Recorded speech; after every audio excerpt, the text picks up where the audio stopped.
Kinukontrata lang nila yan, mga cottage industry yan. But they come up with a better, more superior material. Pero pag na-perfect yung Pilipinas, I'm sure Marikina would go a long way to be somebody there. I-perfect ninyo, kasi ako, Danny Lim sa MMDA, yung rebelde na sundalo, pag magregalo yan siya sa akin, dito sa Marikina ang gawa. Alam mo, may something like 100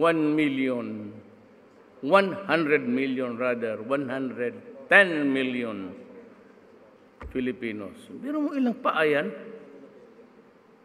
Just think about it. And if you just can improve on it, you would be cornering the market. Hindi naman, we cannot prohibit imports. Free trade. I can sell in your country and you can sell in mine. But ang pinakalaban dyan is quality. Pero yung aking sapatos na matibay yun. Gawa ni Mang Orly. Ilang bunganga na ang nasipa noon.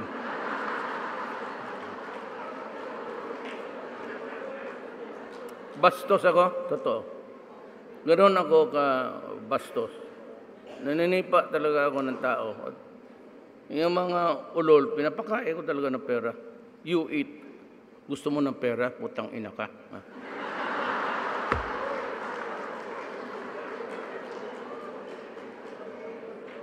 Ganoon lang ang Pilipino. I'd go to, magmadalian lang tayo because I have to, yung mga gwapo, si Pia lang naman ang wala dito, pati si Bato. Si Bato, nagpagupit pa, nandyan lang.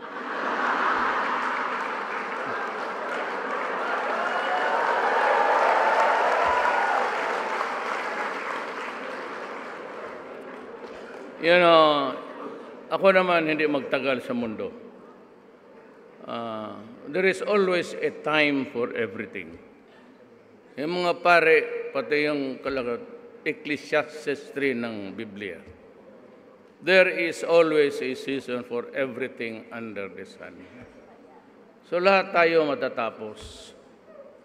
But gusto ko lang iwanan sa inyo, una, nagpunta ako dito, magpasalamat, nanalo ako. So salamat po sa...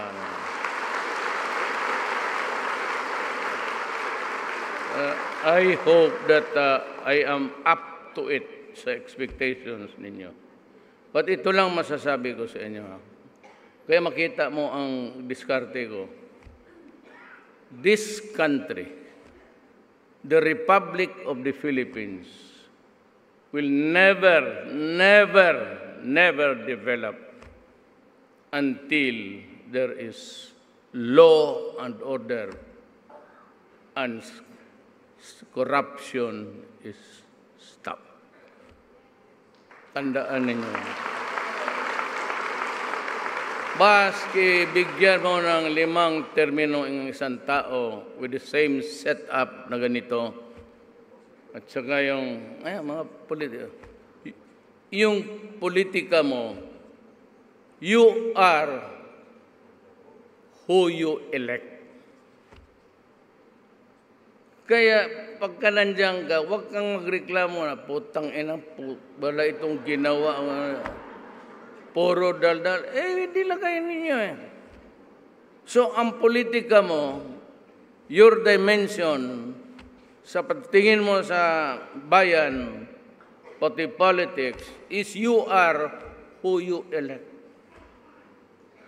Yan that's the price that you have to pay. Marami naman kasi dyan, nagpapadala kayo. Dyan sa Senado, I could only, kasi focus tayo sa Senate. There are a lot of those there who should not be there.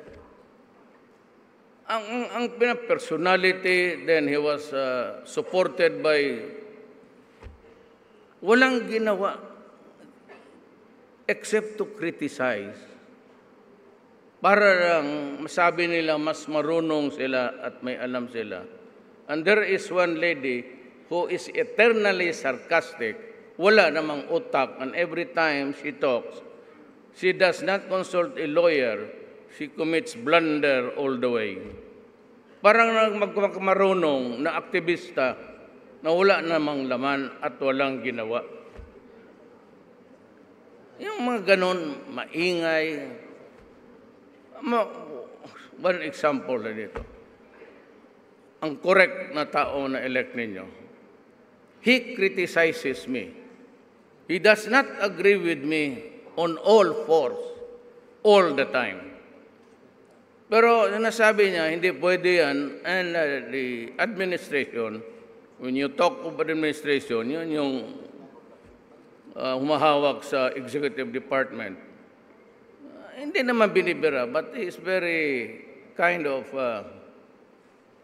just honest and sinasabi ang totoo. Alam mo kung sino ang may voto? Kasi Sani Angara. Pag yun sa taxi,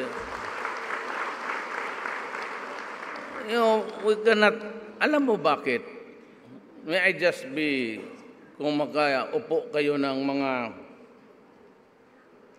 alas 2 ng madaling araw, okay. Uwi na tayo.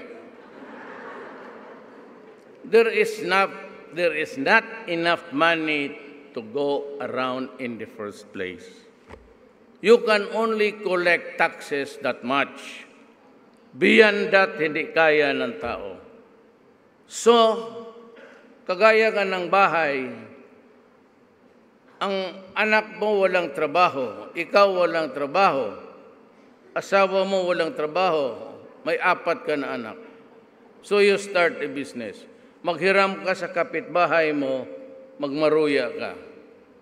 Tapos ang maruya mo, tama lang rin kainin sa mga anak mo.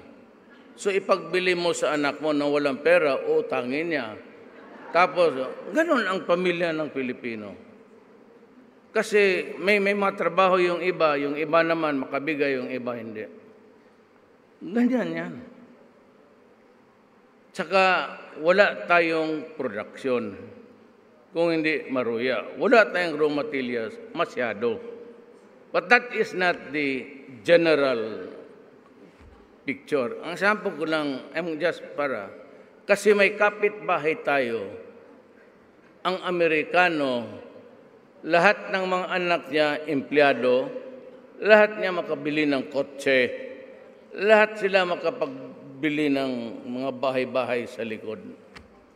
But itong bahayang Pilipino hanggang dito lang. At ang magastos natin sa Pilipino is through taxes lang. We cannot print money over the value of our economy. Kaya yung bahay natin, pobre, hindi natin maayos. Minsan, magbili ka ng jeep para pampasahero, utang pa. Ganun ang laro ng global economy. Hindi tayo nagpapabili ng eroplano, barko, missile, bala, baril. Ang Amerikano, sige siya pabili doon sa labas, sa mga kapitbahay, lahat ng klase ang kailangan.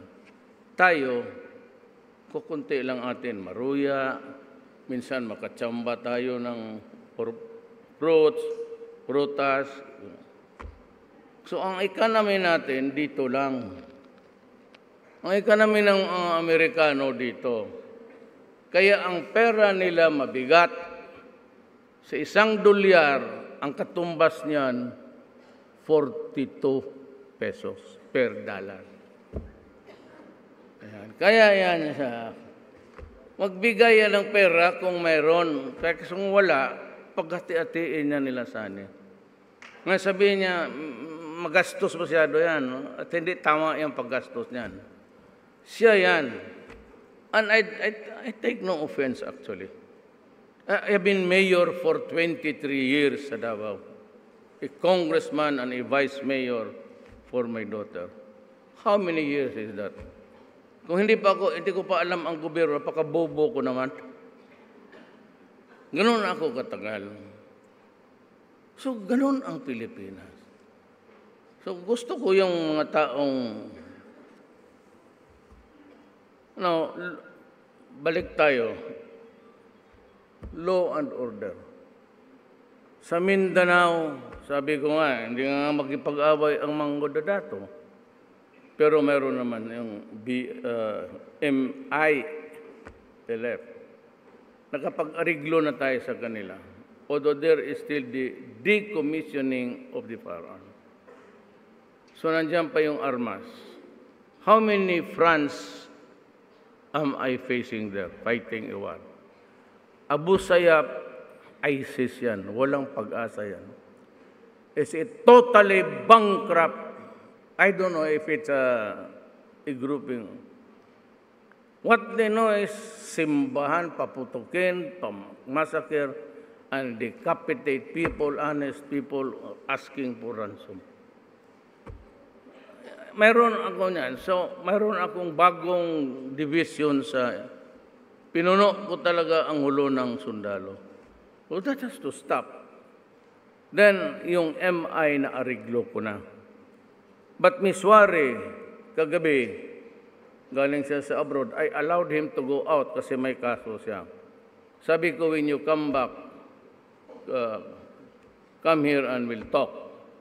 So kagabi nag-usap kami sa harapan ni General Galvez, sa OPAP, General Esperon. I think Anyo was there.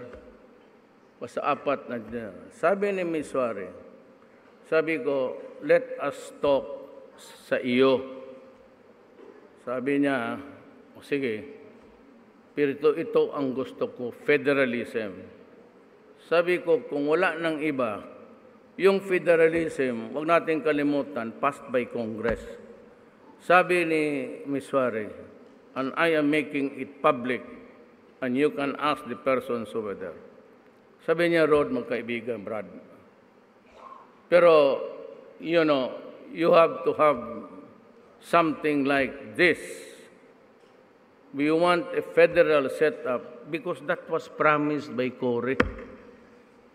Nung pumunta siya noong EDSA, pumunta siya, nagipag-usap siya kay Ms. Wari, she promised a federal system. Yan ang inaasahan ng mga Moro para magkaroon naman sila. Kaya kukwento ko sa inyo yung 1521 ni Magellan. Magkaroon, mabawi nila yung mga lupa na inagaw ng mga pare, mga Espanyol, pati Amerikano. Kasi pag alis ng Amerikano, nagbigay sila ng lupa to a favored few, tag 1,000 hectares each. So yung mga munisipyo ngayon, those were landed estates of the rich, mga Espanyol. Over time, hindi magtrabaho, siyempre naubos. In-check lang mga may-ari ngayon yan. So mayroon ako isang revolution pa.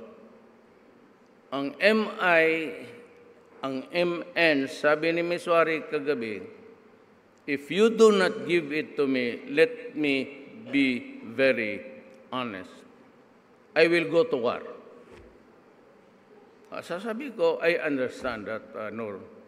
So, ganito na lang gawin natin. Let's form a panel because we have to inform the people. We cannot negotiate secretly here. Sabi ko, para day to day, they will be briefed kung ano ang outcome, how gusto mo ma-apply ang federal system sa gusto mo. Kagaya ba ng yung BOL o different type? Now, second is criminality. Alam mo, totoo lang. Nandiyan lahat ng TV nationwide dyan. Ilang beses ko na sinabi. Shabu is swallowing the country. Magtingin ka sa TV, araw-araw. Late news, early breaking news. Tignan mo yung crawlers, yung naglalakad. Yan, Shabu, gano'n. Tapos dito, Shabu. Araw-araw may namamatay, putang